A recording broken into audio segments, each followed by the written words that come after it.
Black African power. What's good? What's happening?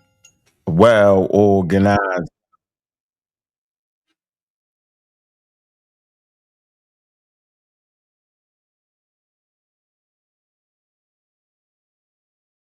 A well organized lie defeats a disorganized truth every time. Woo-hoo wee. Man, y'all already know what it is, man. It's God killing the house. And I come to do what I got to do, and I'm gonna do what I got to do. Standing tall, I'm standing strong. Hey, y'all know what it is, man. It's Bobby banging this bitch, man. What's good, family? We got a good one today, man. We double streaming, man, from sa.neter TV, man. And the community of skeptics, man. Appreciate the opportunity, man, to educate the people, man, who I feel like needed the most. Sometimes, man, you gotta go down to the people right where they believe. Sometimes you gotta get to the nitty gritty. It's not about exposing anything, it's about upping the level of education. And I remember when I used to think a certain way and believe in certain things that I could not qualify. Or should I say I didn't know how to qualify it? So that's why we here, man, to make sure we qualify everything we talk about. That way we can raise the level of understanding in the community. I think it to be very, very important, man. So today's show, man, the Cairo symposium held in Egypt in 1974 confirmed most of Cheikh Diop's ideas. There's a running theme in the community. That's exactly what happened. It's not true. And the fact that this part is messed up is what stunts your growth. Need to know the truth. Because when you know the truth, you can move forward with the truth. Once you understand the truth in said situations, or the correct, shall I say, the correct information, then you can build a foundation off of the correct information. You can't build a foundation off of faulty information. Because when you stand on it, it crumbles. So you can't stand on the shoulders of Diops with faulty information. It will crumble. Oh, how great was the man, Cheikh Diops. He was not an expert in said field. He was a physicist. He created a carbon lab in Senegal. But he wasn't an anthropologist. What he did was he used the anthropology of the day. As a matter of fact, that's what a lot of them did. Very crucial. So they were Europeans pushing back against ideologies that was promoted by other Europeans. So when you step up and say don't listen to Europeans or don't listen to white people, that's not what the people that came before us did. You deal with the available information as best you can. A lot of times they just wasn't putting out that information. And so the conversation kicked off with who was the indigenous Nile Valley Africans, or who was the people that peopled Africa. There was a document that most people have not read. And I'm not sure if it's because they don't want to read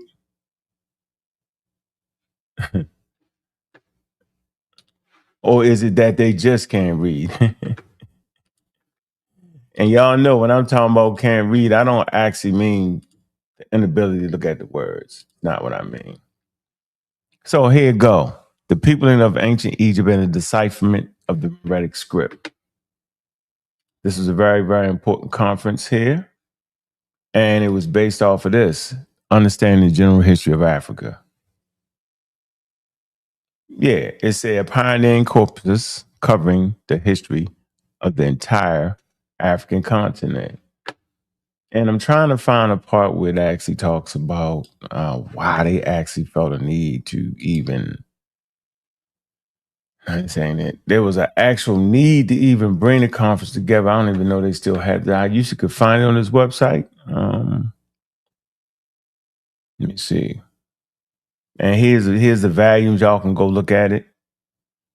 And the volumes are outdated, but they got a good one right here. Volume 1, Methodology and African Prehistory. Talks about evolution. Talks about tools, metallurgy, agriculture, art, everything. With an emphasis on, they got north, south, east, and west and Central Africa with emphasis on the Nile Valley. Y'all should be reading these books, even if they're outdated. That first one is very important. So how is it that I come to my conclusions? I use methodology. Simple, right? You can read it for free on here. But this conference was actually put together so that they could give Africans a chance to tell their own history. And 1/3 of the participants at the conference was Africans. It wasn't like a formal debate. It was simply a scientific conference. And at scientific conference, people debate the information that they brought. But I think it's been framed in this community as it was an outright debate. That's not how it was, with winners and losers. So right here, when you go to other websites, I'm not going to have time to show it today. Their topic was 20 people there, 20 there. I'm not sure if it was 20, but what I do know, 1/3 of them were Africans, whether it be continental Africans or diasporic Africans. Walter Rodney, he's from the Caribbean, and Diop from Senegal, and a few other people from the Congo. They'll file Banga.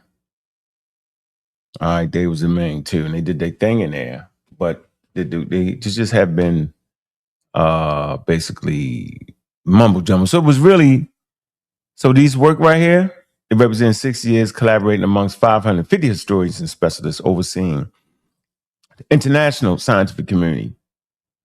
It says right here, this monumental work represents 60 years of collaboration amongst more than 550 historians and specialists overseen by the international scientific community, composed of 2/3, I said 1/3, 2/3 African members. So it's the scientific committee that actually put on that symposium that I just showed you. And this is where we start our conversation, right here, 1974. So I think that's important. Wait a minute. So in 1974, man, where's my, man, goodness gracious, man. 1 second, man. Boy, I cannot believe I did this. I wanted to go back and show you what was going on in 19. Hold on. So if we look, there's a video to show you. Let me see.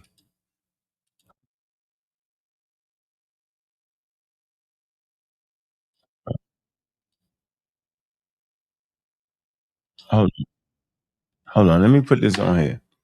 So this video right here is in 1973. I play it all the time, right? It's important to the conversation, man. Man, big up to everybody in the building, man. Says me, I see you, Kent. I see you, man. Appreciate y'all, man, for jumping in the building, man.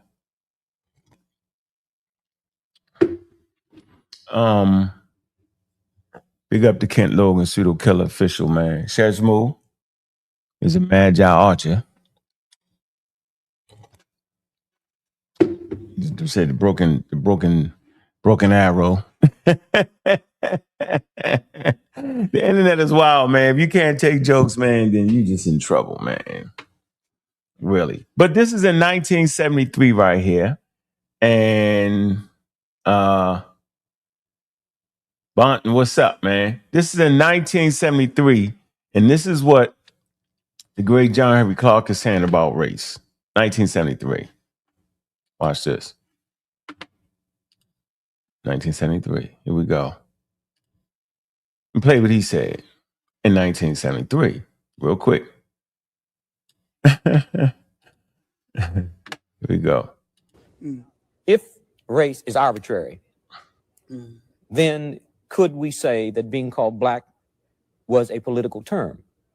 It's a political term, and a term which indicates our self-awareness at this juncture in history. And I think we really need it. We need to really bathe in blackness for a while, but I wish we'd get the bath over with and go on to something a little more important, because black in itself is not an ethnic term. Black tells you how you look, but it don't tell you who you are. Yeah, it says not an ethnic term. So if you had a conference trying to say the Egyptians was black, it's not an ethnic term at all. It's a political statement. And so at the scientific conference, they would not accept those political statements because they're trying to deal with the data. All right? It's important. All right? So that idea right there shouldn't even have been allowed into the conference. But see, it was. I don't think nobody going to tell y'all this. But this is in 1973. This is John Henry Clark. We are essentially an African people. Wherever we live on this earth, we're essentially an African people. And we relate to the millions of African people throughout the world, including the uncounted millions of Africans in Asia. The word Afro-American or African-American would probably be more appropriate and more honest and more in keeping with what we actually are. Because all of us are not positively, physically, real jet black. And so the argument now sometimes is between the supernationalists and the mild nationalists and blacker than thou, when blackness is a state of mind, a state of attitude, a state of approach to things that can exist in almost any of us, including from the blonde black person to the jet black. And the jet black can be traitors, and they can be patriarchs. They can be a whole lot of. See, we've been everything in history from saint to buffoons. We're a complete people, and we need to start looking at ourselves as a complete people. And I think that once we convinced ourselves that we're black and beautiful, we'll stop saying it and just go ahead and be black and beautiful and release a whole lot of energy for more important things. Definition. Yeah. We're black. So let me go back a little bit more here. And I hope y'all was able to catch that, man. That's a great guy right there, man. He wasn't a formal teacher, though. He didn't have no degrees. I think he got not an honorary doctorate, which is like an award, like in a college gives you an award, but he didn't have a doctorate in the subject he was talking about. I kind of patterned myself after that. I wouldn't consider him an expert. I would consider him well-read, library immense, diverse reading material. And he was able to understand the scientific conclusions based off of that. I think that's important. Serious guy. So let's go back a little bit more. This is 1973. Y'all see on the screen. So it's 1973. The great John Henry Clark was telling us that one, okay, basking your blackness, not an issue. That's a political thing. He called himself black for politics, right? But he said there's no ethnic group called that. So then why would in 2026 we got African Americans or black Americans, whatever you want to call yourself, fighting for that particular term as if it was a scientific term to explain an indigenous population? Why?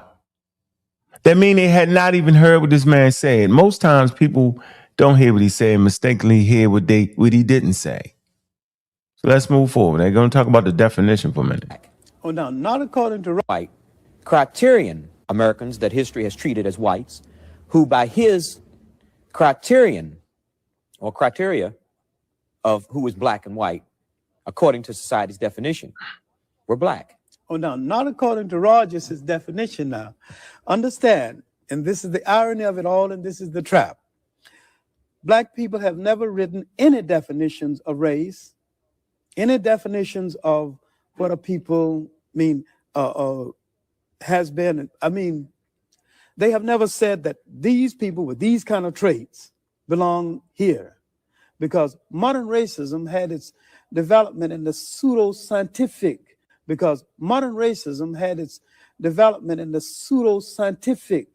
development of intellectual Europe after the 15th century. And they began to say that certain kind of people belong to certain kind of race, and they created the concept of race and racism itself. Now, according to the laws that's still on the statute book of the United States and some other parts of the world, one drop of us makes you a whole. Now, this ridiculous law and stipulation and measurement,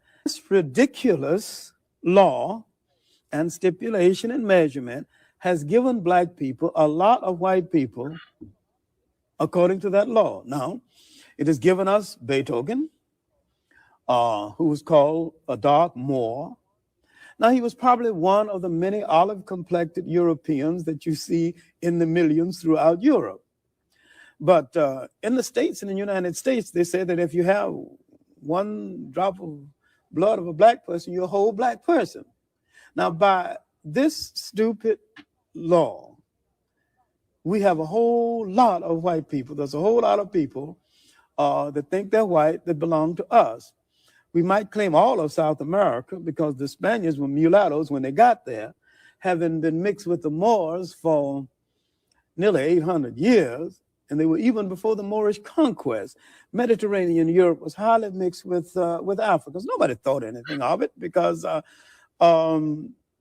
they were a mixture of power and influence and trade, and they got along fairly well together for hundreds of years before they turned on each other.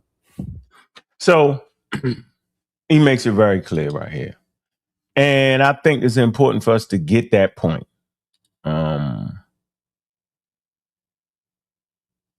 It's crazy. And I don't understand it, man. I understand why people do it, why they say it. Big up to the crowd that's in the house, man. I get it. But, like, come on, man. If that's not what we doing or how we saying what we saying, if that's not the quality information, he called it pseudoscientific. John Henry Clark, pseudoscientific Europe. They was practicing pseudoscience, y'all. Right? And when you mockingbird that information, it's pseudoscientific. So people say, we use the word pseudoscientific. You do. I'm not. I'm classifying what it was. And you claim black power this and black power that, but you promoting pseudoscientific ideas coming from the great teachers. So we're not even listening to our teachers. You would throw tomatoes at him if he was here today. Because I'm saying exactly what he's saying, right? So let's get right to the subject at hand, right? It's crazy. And I kind of understand why. I get why. I get the why we go through it. I get it. Where is this debate coming up? Let me promote this debate, man. It's gonna be live and in person. If you're in Harlem, man, 2279 3rd Ave, man, Harlem, New York. All right. $40 donation, man. You can get the live stream. Dr. Reggie versus Jabari. Asazi. They say, well, who you pick? I say they're going to be both throwing pseudoisms at times in there. But it's going to be a good conversation. We're going to figure out, I think we will learn about how this community was constructed. I'm talking about the Egyptian side of it. Was it constructed by pseudoscientific ideas coming from Europeans? Or was it constructed by archaeology, scientific awareness, reconstruction of the dead Egyptian religion and the dead Egyptian language? The Egyptologists reconstruct the religion that African Americans claim to praise. We're going to find that out at the conference. I mean, at the debate. Think it's going to be a good one. All right. Make sure y'all get that. The link going to be underneath the video if y'all want to get it. I'm going to definitely be in the building. All right. So me personally, I understand. And if y'all free, man, check out the Galaxy and Beyond show. All right. And make sure you check out the sa.neter. I don't got the banner right here. All right. So I know why people don't understand or don't comprehend what the hell they reading, man. So look, that was my prologue. Get it started, man. Why they mess up my whole? Yeah, this is crazy, bro. This mess up my whole dashboard, bro. This is crazy, man. They keep switching back, messing up the dashboard, bro. Yeah, I ain't take this, man. Kill the whole dashboard. Crazy, man. Let me see if I can find it. I can't even find it. Like, they just keep switching it back and forth, yo. It's crazy. All right, let me get off that. Mess up the whole damn dashboard, yo. I can't even get into the flavor I want to get into, man. I appreciate everybody sliding through. Yeah, I don't know what this is, man. They took all that off, y'all. Crazy, bro. Man, let me see if I can just find that before I get started. They mess up the whole rhythm. God dang, laggy. Goodness gracious, man. Man, y'all know we got the family of shows, man. TED Talk, Mad Talk, man. Community Skeptics, man. Talk about all issues, atheism, belief, non-belief, pseudoscientific information. What's the best way to kind of get to the information? And it's funny how we sound. Funny how we sound the way we sound. You knew those niggas. You know what I'm saying? Like, it's just funny.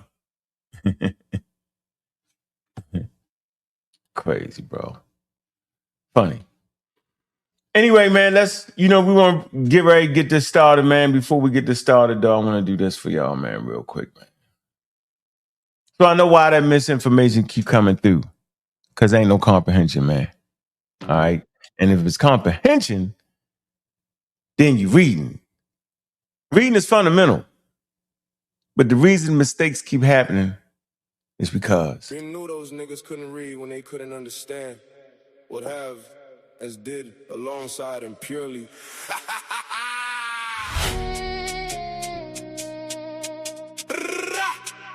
Misreading paragraphs and sentence structures. Them niggas can't read, they bluffing. Talking super wild, they nothing. You playing, I'm guffing. Acting aggressive, bluffing. Why you playing? I was hustling. I've been retired, cattle rustler. Mills off the muscle. Them niggas can't read, they bluffing. Talking super wild, they nothing. You playing, I'm guffing. Acting aggressive, bluffing. Why you playing? I was hustling. I've been retired, cattle rustler. Mills off the muscle. Them niggas can't read, they bluffing. Reading comprehension causes tension. I'm top notch, you benching. Them niggas can't read, kill conversation. I'm sitting back embracing. Constant wins, y'all bitches glazing. Ignorance profound, at the forefront, conversation. Them niggas can't read, they bluffing. Talking super wild, they nothing. You playing, I'm guffing. Acting aggressive, building nothing. You vote Trump, hating. Top debater, knowledge generator. Mount Olympus, we built this. Them niggas can't read, gifted. Now I'm pissed you did this. Shooting you miss, can't hit this. Your fifth grade reader did this. Book reading, kill this. Now read this. What's up with the fakeness? Them niggas can't read, they bluffing. Talking super wild, they nothing. You playing, I'm guffing. Acting aggressive, bluffing. Them niggas can't read, but what's the reason? They chose greed over reason, over intelligence. I've been relevant, believe me. Wyans can't read, feel penitentiary, but I stay free, stay slick on that John Wick shit. And I'm loud on the mic with that stem grip. Pseudo killing to the day I die. Them know why, most get high, but I stay fly. Never less than the guy. Rather stay sober than high. Keep the rocket from pocket. Check the document, been rocking it. Field on requirements, wild environment. Still pull blicks, shooting that science shit. Them niggas can't read. I ain't breathe. They smoke spray weed. They smoking trees. Them knees, it be what it be. Them niggas can't read. It be what it be. They die to go to hell now free. It be what it be. Never mattered to me. Always could read. Yeah, niggas can't read. Yet they breathe. Kids they can't read. Fill the prisons. Jazz up cut. Running around. Doing stick ups. I'm too quick. Pull blicks. Stem hit. Staying on that science shit. Them niggas can't read. Live in America. Landed it free. I keep it on me. I pull blicks. Protection shit. Stay on that science hit. Them niggas get what they get. Them niggas can't read, it be what it be. Stay on that science shit. Them niggas get what they get. Them niggas can't read, it be what it be. Stay on that science shit. Them niggas can't read, it be what it be. Stay on that science shit.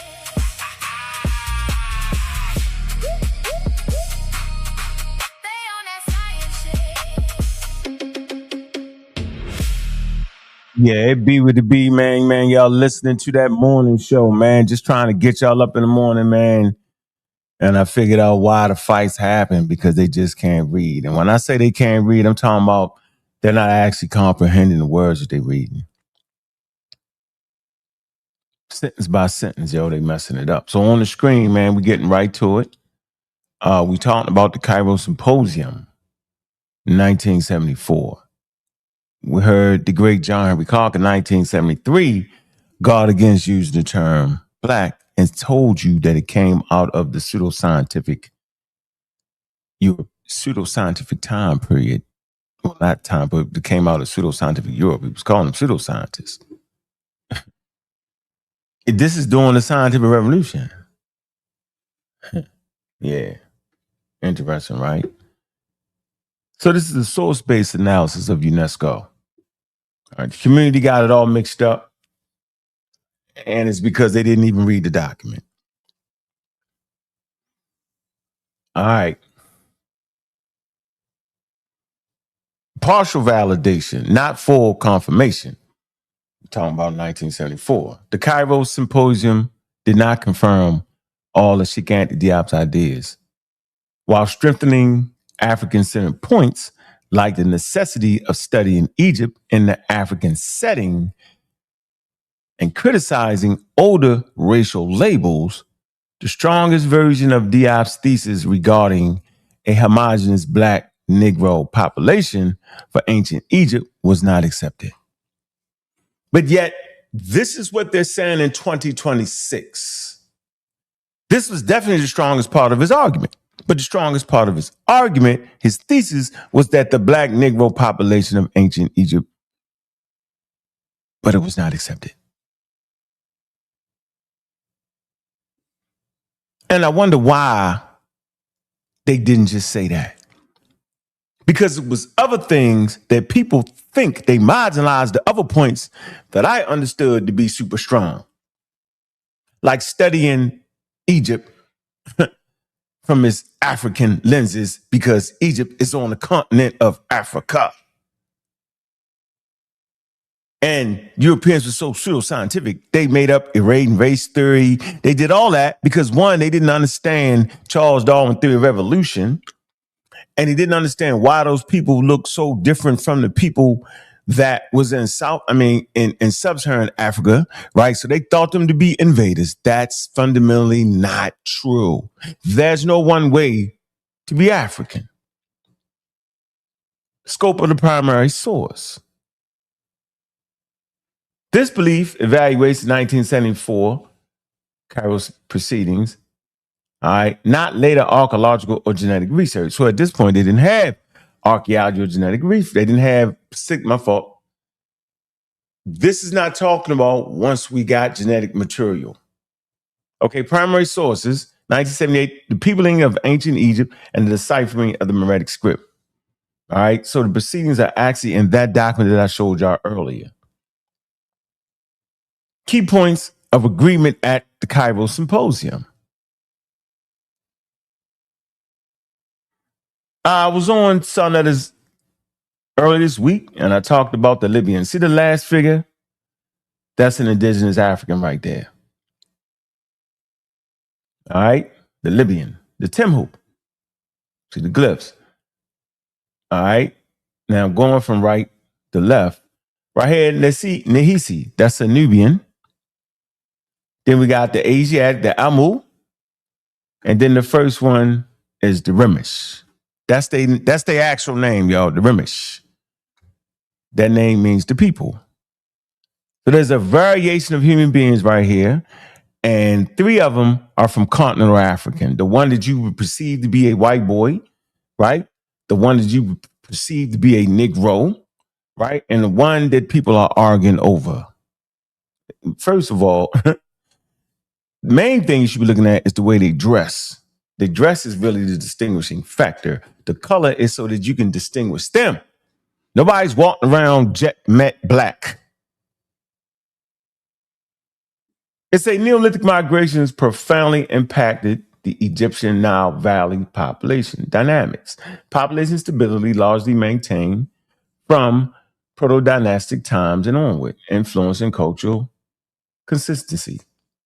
Critical need to carefully define and clarify racial terminology like Negro and Hamite. Unanimous agreement on the necessity for further interdisciplinary research in the Nile Valley and Saharan Nile contact. Broad acceptance that Egyptian culture and language must be considered within its African context. And that's what they actually came up with. That's the part that we need to stand on the shoulders. So it was unanimous at the conference that further interdisciplinary studies, whether it be archaeology, genetics, textual critique, interdisciplinary research, right, unanimously needs to be happening. We need to study the Saharan Nile contact, all that. That was unanimous. And then the acceptance was that Egyptian culture and language must be considered within its African context. And that's what people should have carried forward. And that's what we stand on. And that's why we stay so strong in our approach. And that's why we loud on the mic. Not that they was black or Negro. Remember, that didn't get accepted. Diop's main claim versus symposium outcomes. We wrapping it up. It said claim. Egypt as part of the African history. Outcome. Strongly supported. Claim. Older Hamitic Caucasian framing inadequate. Outcome. Partly supported. Older theories receive no support. They ain't received no support. All right. Claim. Entire ancient Egyptian population homogeneous black Negro. Outcome. Not accepted. Recorded as a total disagreement. Why didn't they just tell y'all that? Would have been nice to know, right? We wouldn't have to fight. Claim. Kemet or Kemenu means black people. Outcome. Not confirmed. Rejected as a racial term by Egyptologists. We know it because I just showed you 1973 with John B. Clark saying it's pseudoscientific and created by people in Europe, the 1700s. So why would they accept that at a scientific conference? Maybe because we didn't know it was a scientific conference. This is a symposium. It was the international scientific community, Not African Americans on the shores of America talking crazy. No, in the streets. No, it's not. In the barbershop. No, it was not. Claim. Iconography proves Egyptians were black. Outcome, not confirmed. Symposium did not accept this as conclusive proof for the whole population. Claim, Egyptian links with African languages. Outcome, partly supported, received serious attention and methodological agreement. So we'll be the first generation to actually put the thing out where it's supposed to be, y'all. Big up to the pseudo killers, man, community skeptics, man. Big up for putting the scientific literacy in the lenses of our studies. What the Cairo proceedings actually show, Cairo did not confirm all of Diop's racial thesis, especially on homogeneous population claims. Cairo affirmed that Egypt could not be detached from its African setting and cultural context. They confirmed that. Prior to that, they had them all the way in Mesopotamia and all the way in Europe. People like Cheikh did that. And crazy. They say older Eurocentric racial models, Hamitic, were weakened and received little support. Oh, they racist. They ain't received no support.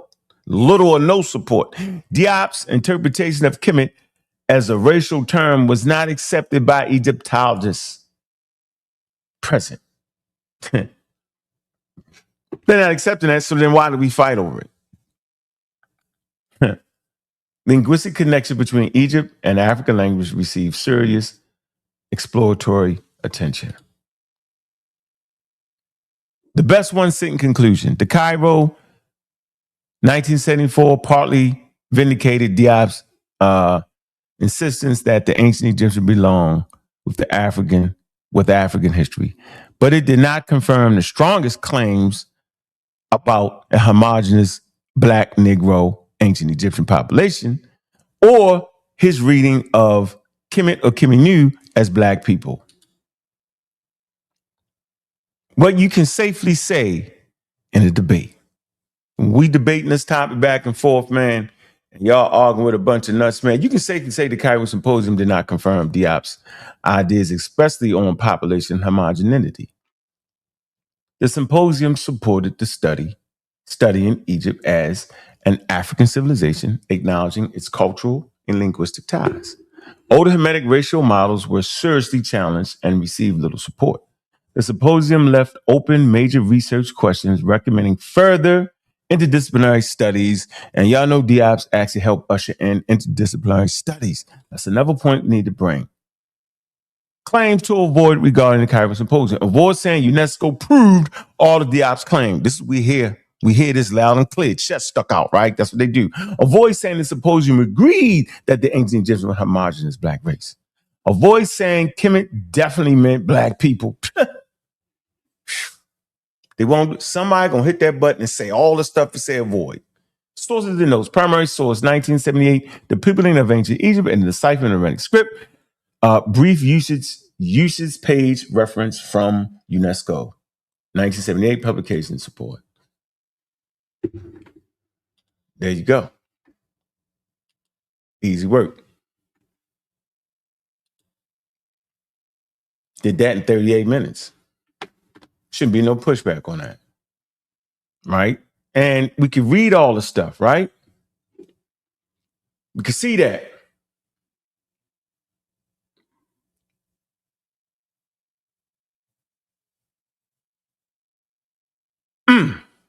So, why was that symposium important? Because it pushed the research forward, right? And prior to that, you find no museums talking about Egypt in an African context, y'all, right? You just did not. That didn't happen. Didn't put it there. Wasn't, a thing. But with if you go to Wikipedia articles right now, you'll start to see that they put Egypt in this African context. All right. And I think this is very important, yo. It is. Yeah, James, you're a quack. For sure. I told you it's going to be one. Dag the quack. He quacking. We got to put the duck sounds, the duck in that quack. He quacking. I'm going to get a quack sound for you. Quack, quack, quack, quack. Yeah, quack. He just heard what I put out. The symposium they all support, right? And he talking about I'm lying. So right now, the symposium was essential because it moved the ideas forward that these human beings that created Kemetic culture were not only African, but indigenous African. So when did museums start naming Egyptians as Africans? Right? So I just want to give y'all a quick scholarly timeline, and then I'm dropping a link. I'm going to drop the link, all right, and give y'all a scholarly timeline on that. All right. Okay. What's up, 6868? All right, let me drop that. Drop the link in there, man. Y'all get in here. I'm going to drop the link. Shoot, people just server ain't working. I ain't even drop the link in the server, right? So, real quick. So, now we left the Cairo Symposium. Now, as you read stuff like this, right here. Let me come right here real quick. You read Encyclopedia Britannica. This was another argument I had 6 years ago, and it wasn't even in Britannica yet. It say ancient Egypt civilization, look, in Northeast Africa. Remember I kept saying Northeast Africa? Remember I kept saying it over and over and over again? Yeah, Northeast Africa. Northeast Africa. Introduction to ancient Egyptian civilization. Ancient Egypt can be thought of as an oasis in the desert of Northeast Africa, depending on the annual inundation of the Nile. Yeah, they get their religion out of the Nile. They get a lot of glyphs, some things around the Nile. So, back to this. Give y'all a quick timeline, then we out. Scholarly sources. Now, why does this matter? Egypt is geographically located in Africa. Historically, museums often separated Egypt collection from other African collections. Modern scholarly framing now reflects as more integrated understanding.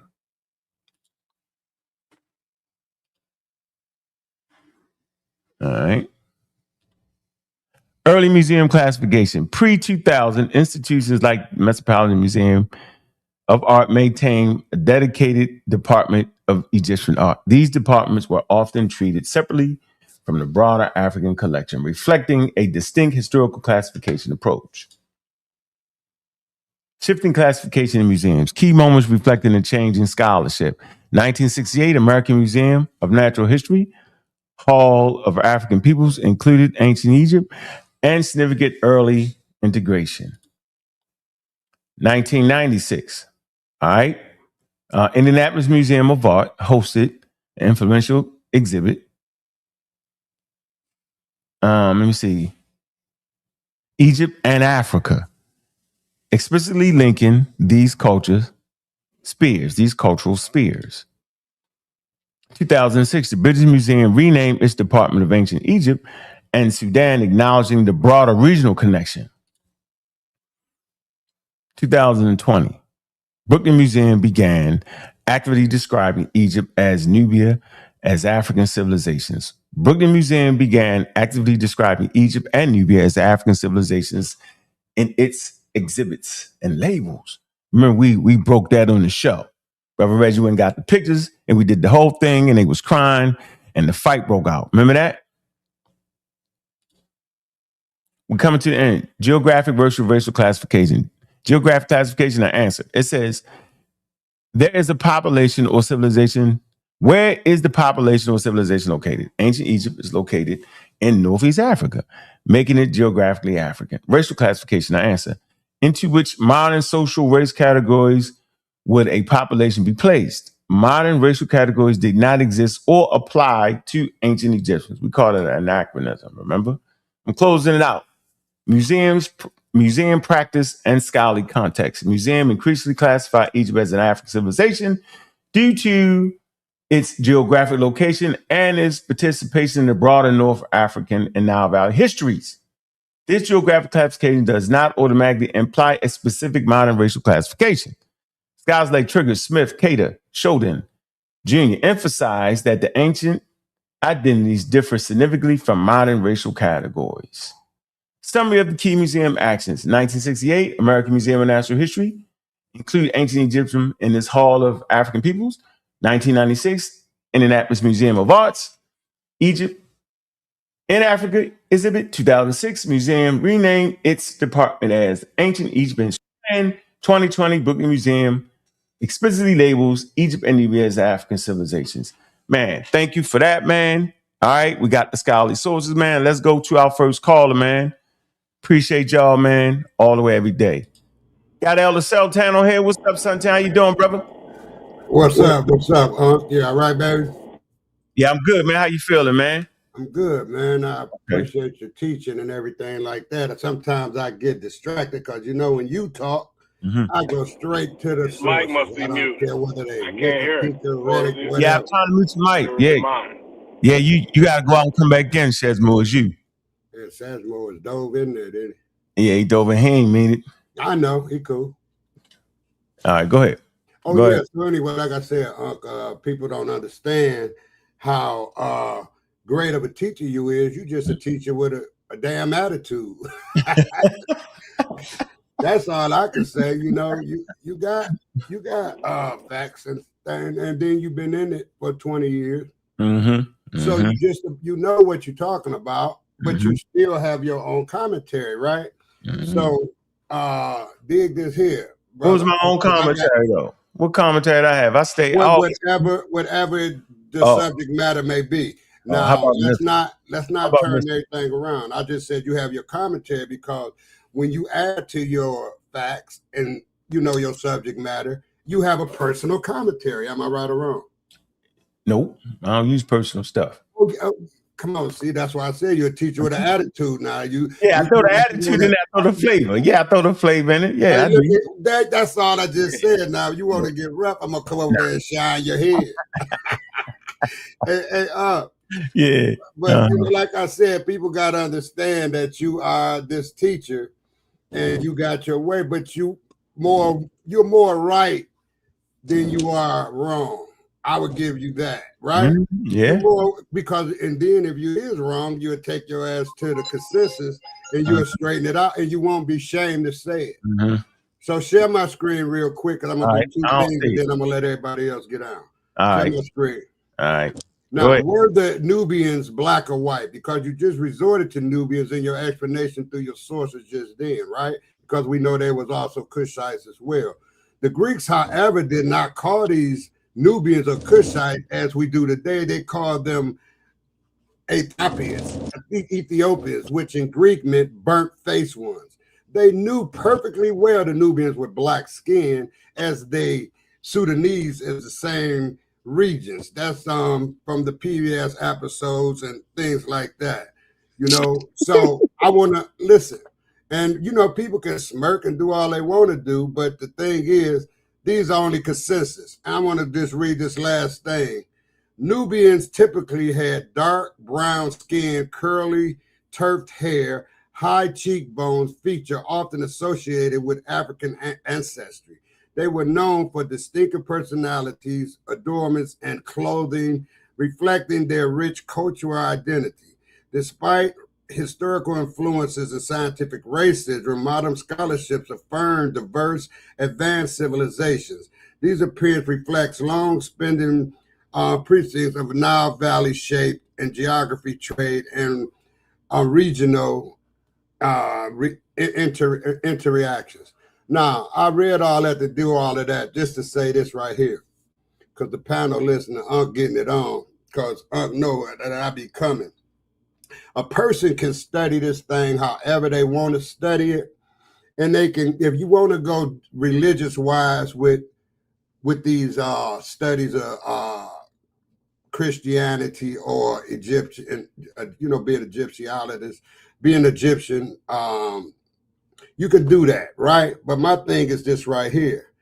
Typically stay grounded at neutral, who these people were, where they lived at, and, you know, this sort of thing. And when the nuances to it are you going deep off into their studies, into their religion. I don't do that. When you go up into their study with the doo-wop and all of this, you just make yourself a well-read person in the subject matter. What I'm trying to tell you is that if you want to do that, fine, because you just come just as more as religion, it's the Christians and other people with these religions. I would say historically, and that's just me, I stick to historical based subject matter, and I'm going to deal with the people in those areas. I'm not going to the doo-wop. I'm not going to all of these practices and all of these prayers. I'm not doing none of that. And I'm not doing none of that. Moses opened the Red Sea. I'm not doing none of that. What I'm going to do is just look at the nuances of these religions, because that's all they are, religions, whether it's Greek mythology, whether it's Christianity, whether it's Egyptology, whatever it is, it's all man-made, right? So it wasn't man-made. The sun wasn't man-made. The wind wasn't man-made. The sky wasn't man-made. The earth wasn't man-made. Water wasn't man-made. And those are the principles that involve Egypt and Kemet. Those were the principles that they stood on and lived about. So I'm going to leave it there, because those principles there alone could help you live. They scientifically sound. They are compact. They're not subjectable. You know, they're objectable, because they're going to be there, whether you like it or not. So being subjective and being objective is two different things. We know the sun, the wind, the sky, the earth, the water is objective. We know that. So I'm going to stay with objectivity and let people get off into the nuances of the rituals, and they did this and they died, and Moses opened the Red Sea. I'm going to let people do all of that and go do all of what you want to do, because I'm not going to judge you, but I'm going to stay grounded. And I'll rest right there. All right, where you at? Shesmu, stuck like Chuck. Peace, Would you want to add I'm something? You want to add something? Yeah, I can hear you. Go ahead. All right. Am I coming through clearly? My phone sometimes acts up. Coming through clearly. Yeah. I'm gonna go ahead and piggyback, gorilla back what Suntan was talking about. I'm not gonna get it twisted though. The Nile Valley did have their religions.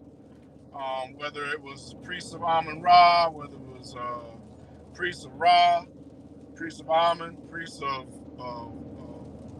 some of the other deities that I'm can't think of right now and I'm driving. The priestesses, and they did common people and I guess some of the sciences as well, scientists too, also had their belief systems.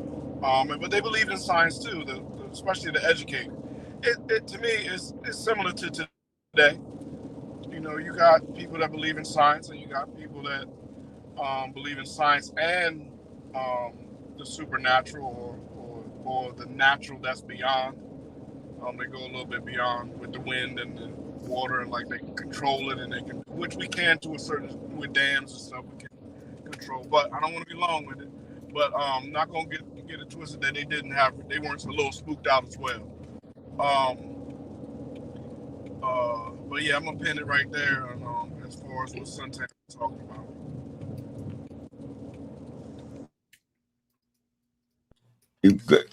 You done, Shazmu? Let me get this out the thing. What's up? Yeah, that was where I was putting the pin at.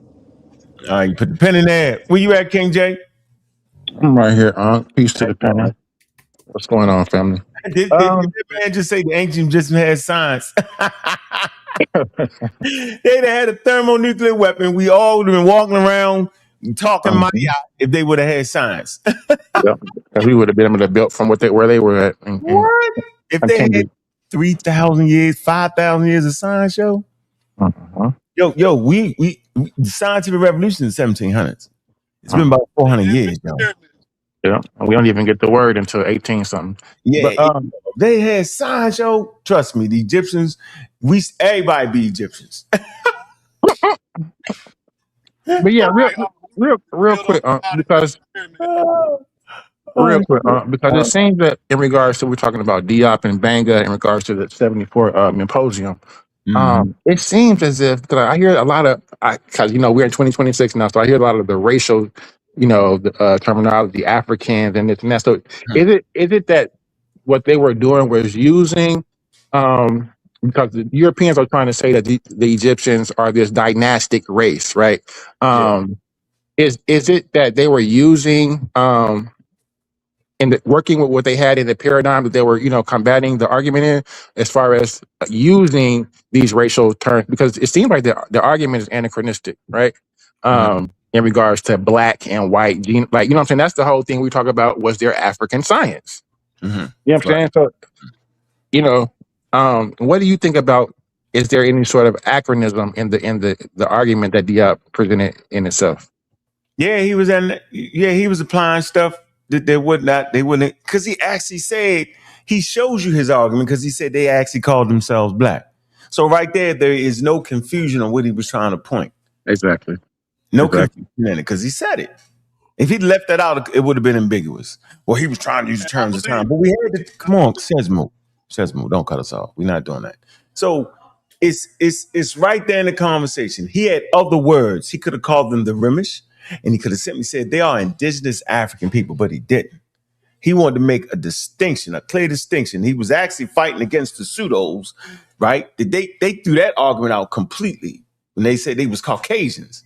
So he hit them with they Negroes, right? Exactly. Neither group was right. Combating the acronism. Yeah, combating another acronism, right? So really, it was a great display for us to see.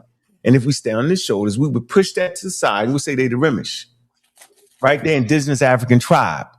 And we can get in technicalities with it. That's how we should always argue that once we seen that.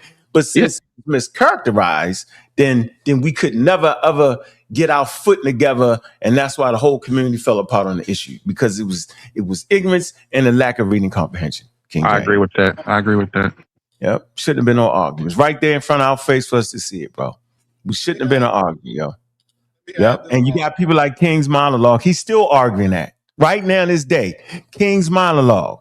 And big Got up to England across the pond, but he's still arguing it today.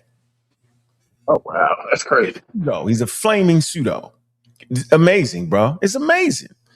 Right. Like you gotta be Negro, you gotta be black. No, you don't. You can just be an indigenous African. The name of your indigenous African group is the Rimish. You lived on the river. You get your substance from the river. All your topology is in Africa. Your religion is rooted in that black soil. Your racial identity is not rooted in the black soil. It's crazy. It takes away from its Africanness. I I'm just say keying on now about the inhabitants. That's all I say. Yeah, that's enough, ain't it? I'm What's up, keying on Shedman? the word saying Ramesh, right? In Yeah, the right, Ramesh. yeah, in the writings, Ramesh just means The people. people or the humans. That's right. But there are times where the people of Kemet, I guess you could say, position themselves to be the people. You know what I mean? Like the human. You know, they put, you know, they overwhoop themselves as far as being like the chosen ones or the ones. Say it again. So the word Ramesh, we said it means people or it means humans. That's right. In the text, you can discern out of their writings that at times they use it as just everybody, humans. No. Oh, yeah. You're right. Correct. Good point. But there are times where people of Kemet position themselves to be the humans. That's right. Now that's a good point there, but you know Wuja argued differently. Remember that? They argued that it only applied to the Egyptians. I ain't arguing with my Yep, I agree with that too. because I've read the text for myself now, and I'm smart enough to be able to understand. Yeah, that's a correct interpretation. Good job right there, Shesmo. Yep. And that's not a slight on anybody, bro. Trust me. We just having a good conversation, yo. That's a great point there. They was like the Greeks. The Greeks was like they thought everybody else was barbarians, kind of. So it's and like we understand humans are great at distinguishing different people and not even using skin color. We find other ways. Right? So there's I got a question for you.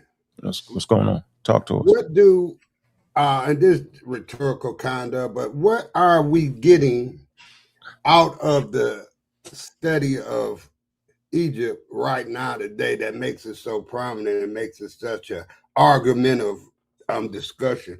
What are we get that's advantageous in 2026 out of Egypt, learning about all what they did and all what they didn't do?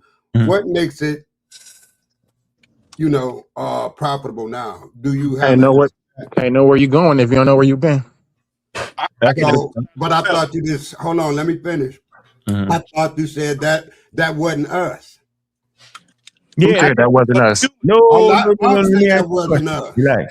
Relax. Let me ask you a question. I can get right to it. Right. The Khoisan ain't us. Right. What is King J talking about? Right. You can't understand where you're going. Well, we're talking about you, son. I very overstand. I'm gonna let everybody answer the question. Yeah. For me, it's been my job to give people the tools so they can adequately discern using tools, using science, right? Using progressive thinking, right? Logical thinking to understanding history, right? To the point where you don't find yourself in a cult, because cults are full of bad information and beliefs, right? Mm-hmm. You don't find yourself following Malachi York or following the Inky and all them and spending your money on some herbs is not going to help you because you misuse them. You don't know when to stop, right? And just being in an environment filled with misinformation and looking crazy to the rest of the world. And so the study of Egypt is a hard study. It forces you to understand what anthropology is to get the proper answers. And so it's a test for me. It was a test. It was testing the community to see where they was at. And I wanted to know, why did they arrive at these conclusions based off of saying white people had lied to them? So I'm saying, so how did they arrive at a lie?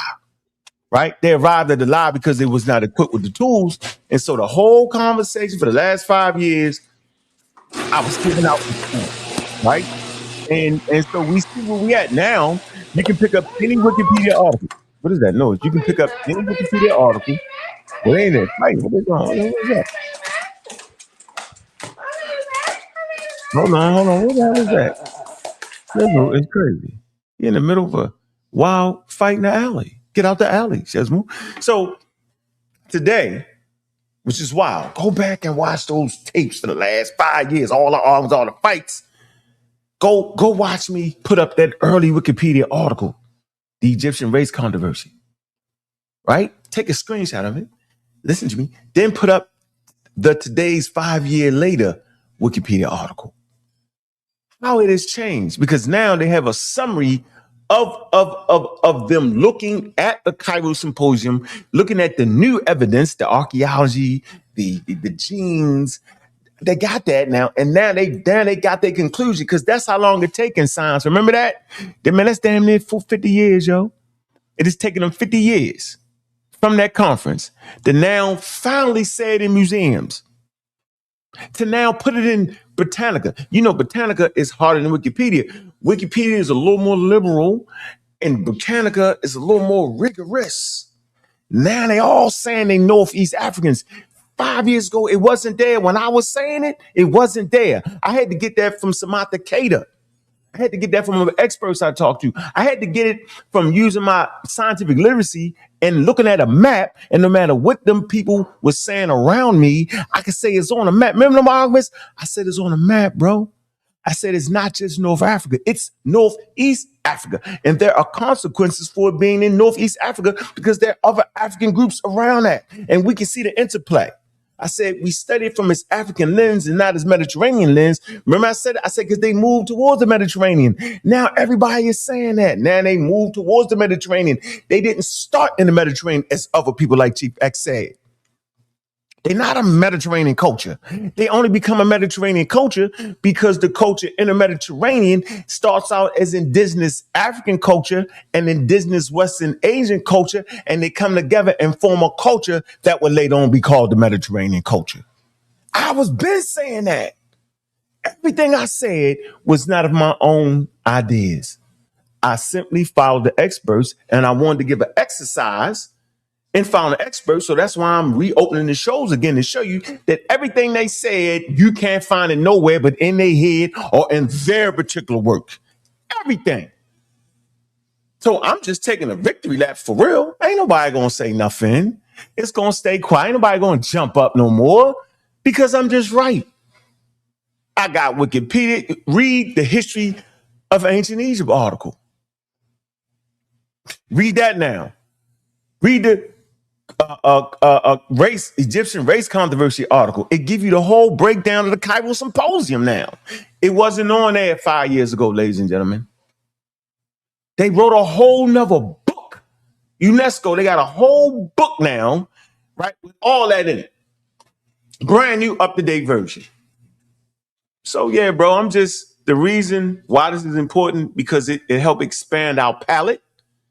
It helps us expand our reading. Right? It helps us have intelligent discourse, and it puts us on the level. The conversations that we have around Nile Valley culture is on the level. It's not steeped in blackology, which is steeped in racism, white supremacy. You're like a racist with a black face on, right? You the opposite of the thing you think you fighting against. You actually become the thing you fight. You hated the thing you was fighting against so much that you actually became that. They had the same talking points, just changed the color.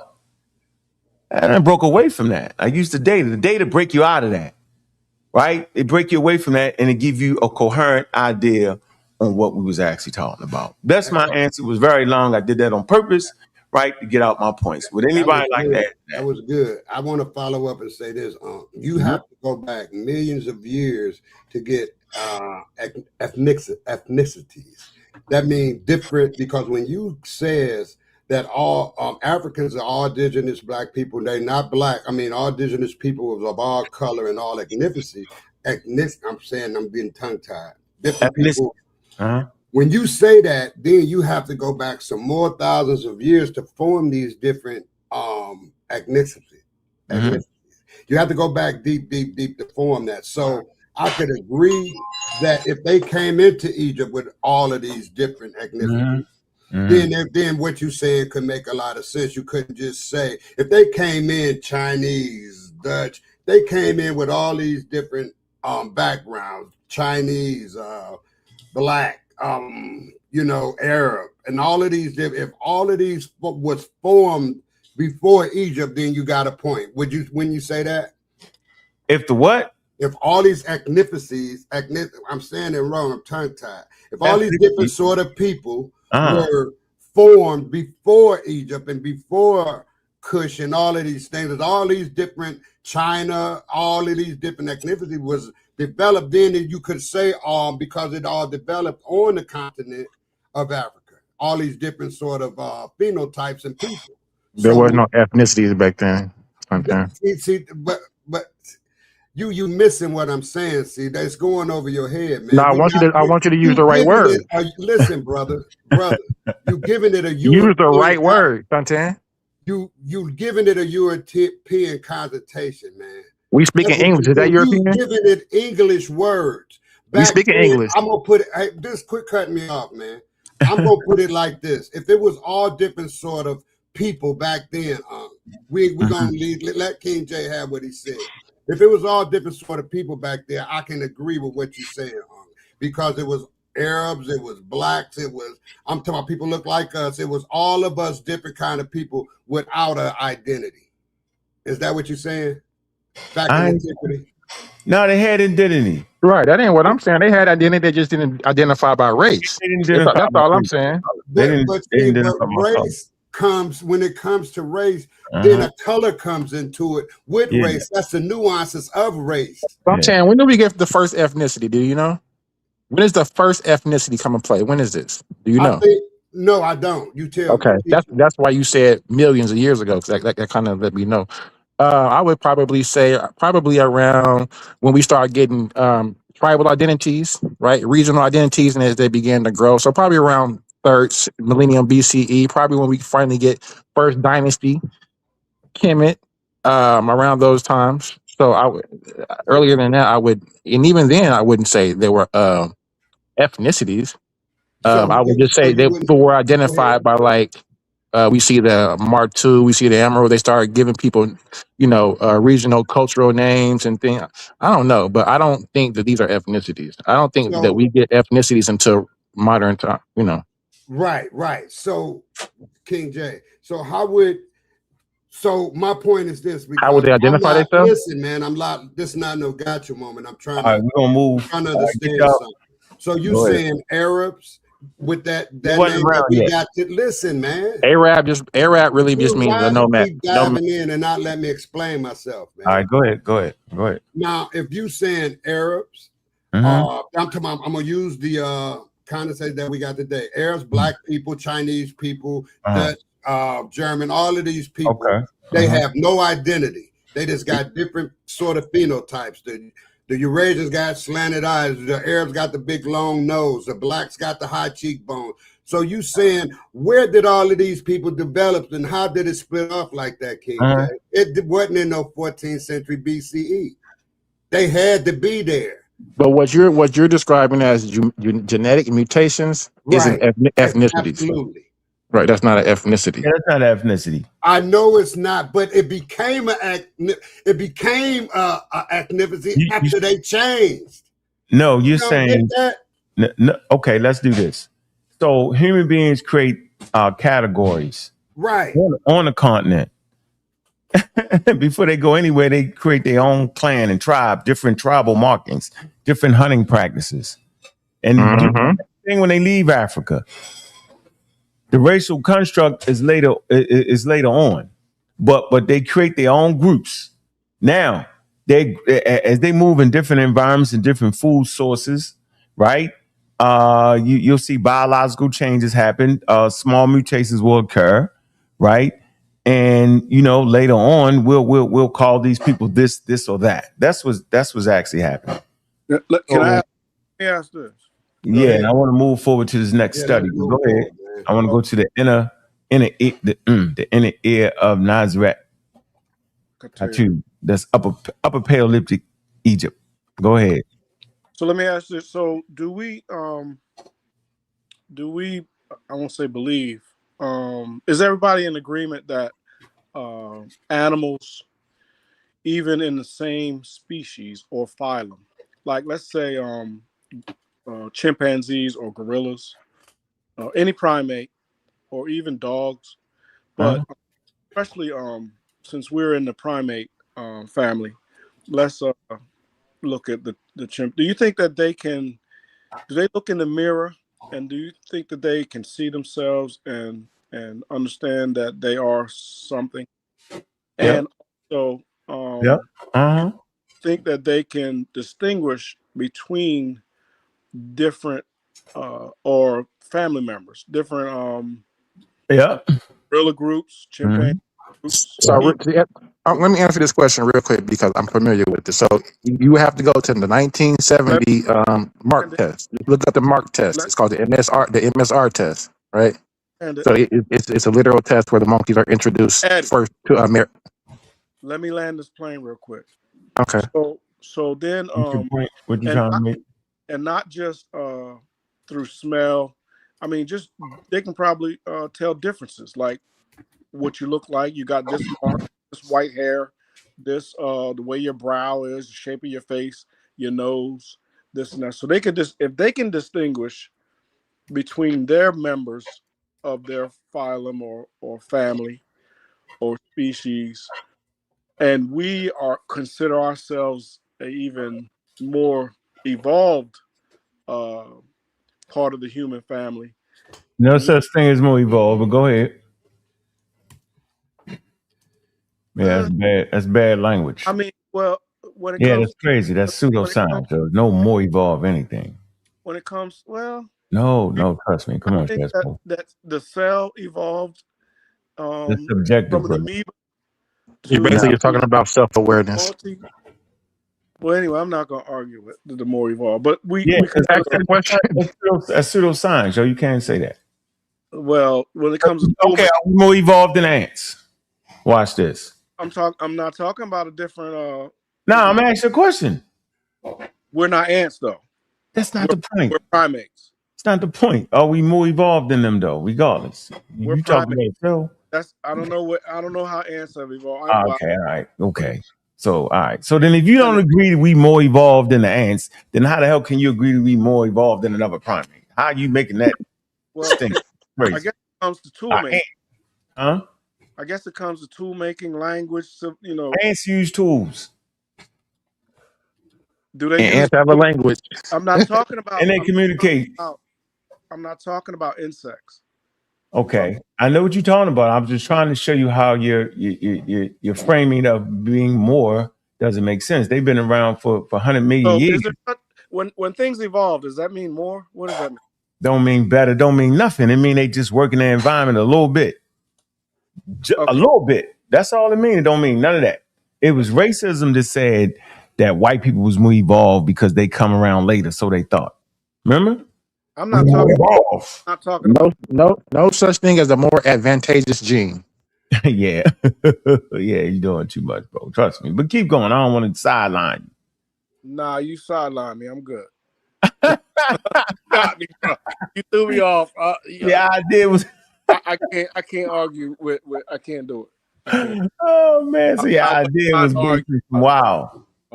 The Nas the let Put an understanding out there, but it's all good. Go ahead. Qatar. Am I saying that right? Hold on, man. Let me get this right. Cotter, yeah, Cotter.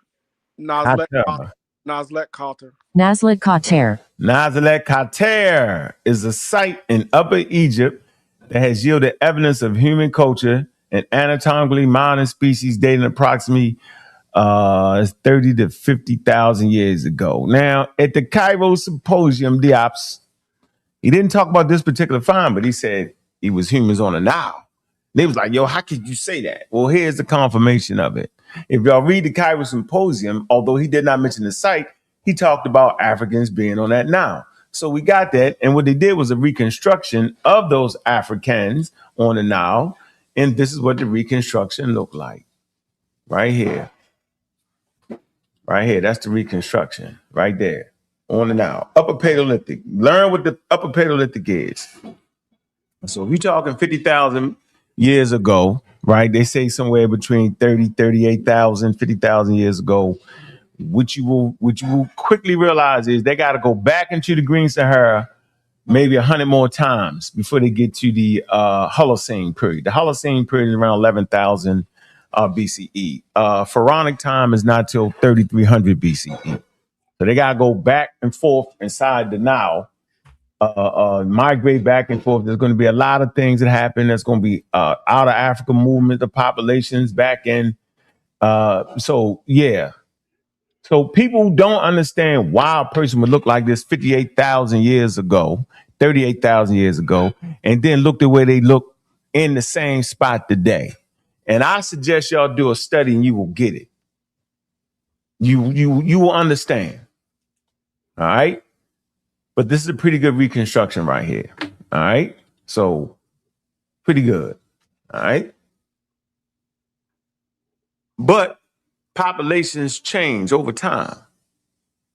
Skin color change over time. You 25 generations, 50 generations, that's complexion based off of migration can change back and forth. That's another point. All right. So I know the pseudos are going to take this and going to run with it, but it's 58,000 years ago. Right. And I was trying to find my little map I had showing these migrations that way y'all could actually see how long it was from the periods that y'all want to, I don't know why I don't got it. Damn it. I like that Black Panther necklace he got on. Yeah, he had the Black Panther movie. He watched the movie 58,000 years ago. He's watching the movie. Crazy. Yep, that's for y'all right there. I wanted to put that out there before the pseudos got to it. I wanted to make the first statement on that.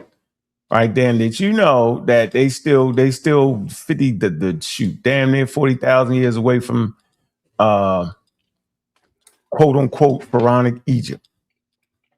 All right, just that long way from pharaonic Egypt. So the expectations of that particular phenotype looking like that, still being that, it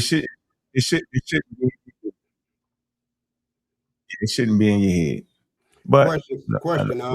What's the question? Go ahead. What's your in this not a gotcha moment again? What is your typical picture in your mind of an indigenous Egyptian? Just in your mind. We range from this person right here all the way to the lightest. Okay, so none darker than him. So this is Taffarel, yeah, right? What you say, Anta? Yeah, you got some people definitely darker. No, this is right here. This is Nazlek Kater. Okay. Right? What you think that the Taffarite man would look like? I think all probably people would look around that color, varying ranges, and from Cheddar Man to to all of them. You know what I'm saying? If they even have blue eyes, it still wouldn't matter. You know what I'm saying? Mm-hmm. Yeah. Wouldn't matter if they have blue eyes. Would it to you, Suntan? If that person had blue eyes, would that matter to you? They have blue eyes. They got blonde hair. And they're neither black nor white, correct? Well, categorically wise, that means that they could be black because there's black Africans right now over in Africa with blue eyes and blonde hair. Right? You familiar with that, right, King J? You said what you say, Suntan? There's tribes over in Africa right today in 2026 with blonde hair and blue eyes. That's your complexion. That's considered black. Hey, that's considered black? Historical context. Yes. I would disagree. If they came over here in America, they would be called black people. That's pseudoscientific. Remember the one drop rule? I talked about it earlier. Yeah, I understand that, but we just having a conversation. We're not, basing it on, what I'm saying? It's pseudoscience, though. Yes, but sometimes once you get used to using the correct terminologies, you'll use the correct terminologies. So all the correct your arguments to be better. Hey, show some love, man, so we can get this show for tomorrow. Got another show. Somebody in the chat, y'all ain't hit no super chats and nothing, but I'm gonna do it. Say why he not going through the symposium and debunking what was said. I did go through it. You got to rewind. I broke the whole thing down for you there, brother. Get together, man. Show some love on the Cash Apps. Let me see. Yeah, that did not occur. Let me see. Let me see how many Cash Apps are there. Let's see. If you're on your A or B game. Y'all on y'all B game. Y'all playing. Yep. Anyway, yo, we're going to get up out of here, man. Man, y'all listening to that morning show, man, on the Community Skeptics and sa.neter TV. It was a great discussion, man. It's always great, huh? Yep. Because, you give me stuff to go back and use this damn $1,200 computer I got. And I can even go back to I don't go back to definitions just from America only. You know what I'm saying? We got definitions all over the world, and then you compare them and come up with your bad objective thoughts on the definition, right? Hey, Super Wavy, anytime you can get it though, Super Wavy. I don't need to carry Diop. I wouldn't be carrying his briefcase. I wouldn't be. If he came with that same argument, I'd beat the brakes off of him. Yeah, I beat Diop. I beat him up. You think you can beat Diop stuff, huh? Yeah. Today? Yeah. Yeah. So a lot have changed today. Right. He'd be in trouble. If he never changed, if he just portaled right now, he'd get beat up. But you got to understand, though, if you want to put him in this day, his intellect going to get updated, too. Right. Then keep him back there with the same intellect.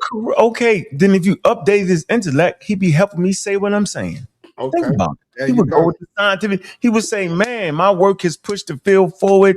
Man, he be on my side, yo. He be looking at the pseudos like they crazy. You feel the same way with Darwin as well, right? Darwin, yeah.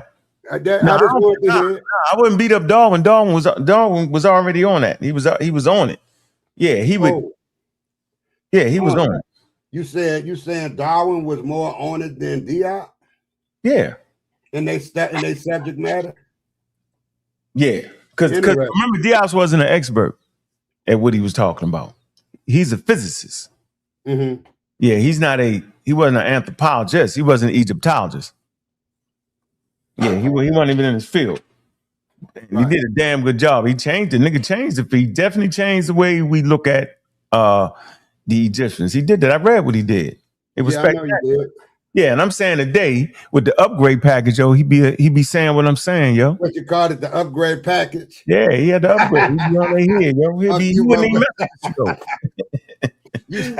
You something else, man. That nigga said the update package. He wouldn't be on their side. I like the update package. Yeah, why would Darwin be on their side? I mean, why would Diop be on their side? Be on the side. What I'm saying is, in any conversation matter, I'm gonna use that verbiage, because it's update packages, and people get stuck back in this religious belief.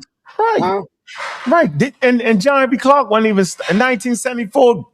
John B. Clark is saying what I'm saying now. Think about that. Remember the whole thing, the one drop rule? People was like, yeah, the expert said the one drop rule. I said it's a pseudoscientific rule. They laughed at me until I put the work of John Henry Clark out, and nobody never responded to it. That's why I keep saying to be. I don't respond to that. Anyway, Clark laughed at that. He laughed at the one drop rule. Right, but everybody cheered in this community. You remember like it was yesterday. Yeah. You remember that, right? They said the one drop rule. Remember that? I remember when he went up against them too, and I want experts to say the one drop rule. Yeah, he eliminated that.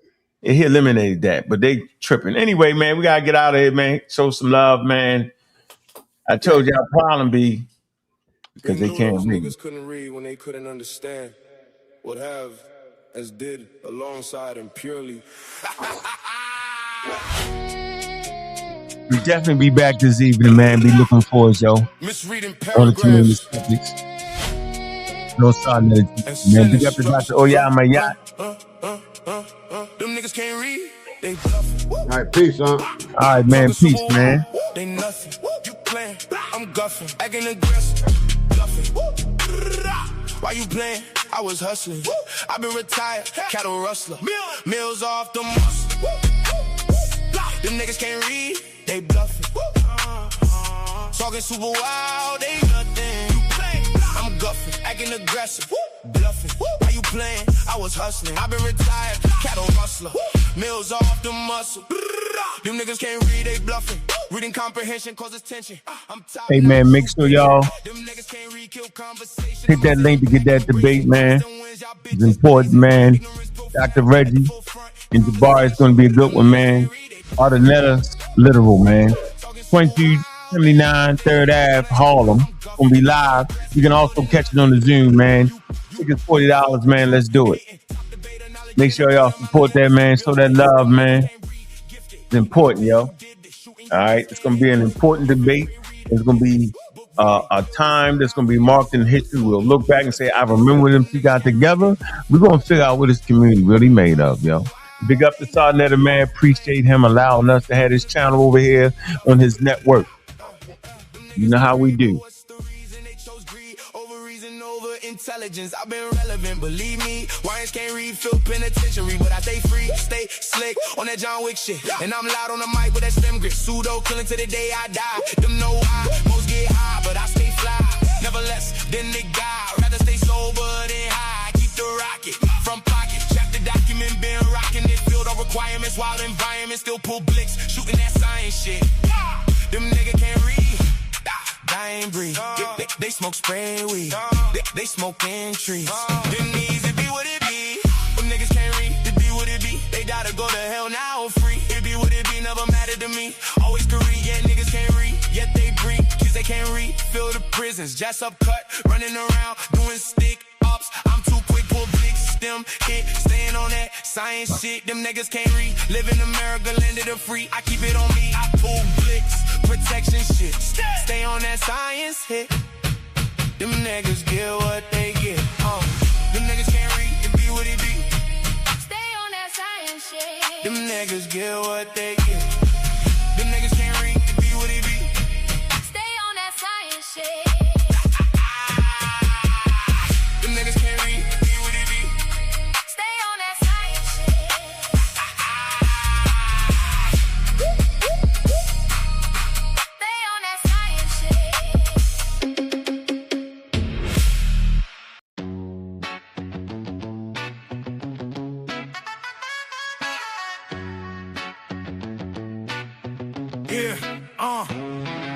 The HOK is the toughest environment. And at your own risk is the toughest environment. The HOK is the toughest environment. Yeah, stay strong, don't cry. It's the toughest environment. Yeah. No handouts here. You have to earn your respect. And when you do, you make they ass regret. They call it the toughest. And the title is earned from the bridges we crossed and the lessons we learned. In a cool-blooded kingdom, a concrete cage. Muslim, Christian, Israelites step on the stage. I dare you, I dare you, I dare you, I dare you. In a cool-blooded kingdom, sa.neter created. HOK, where you can't fake it. The HOK is where you fight back.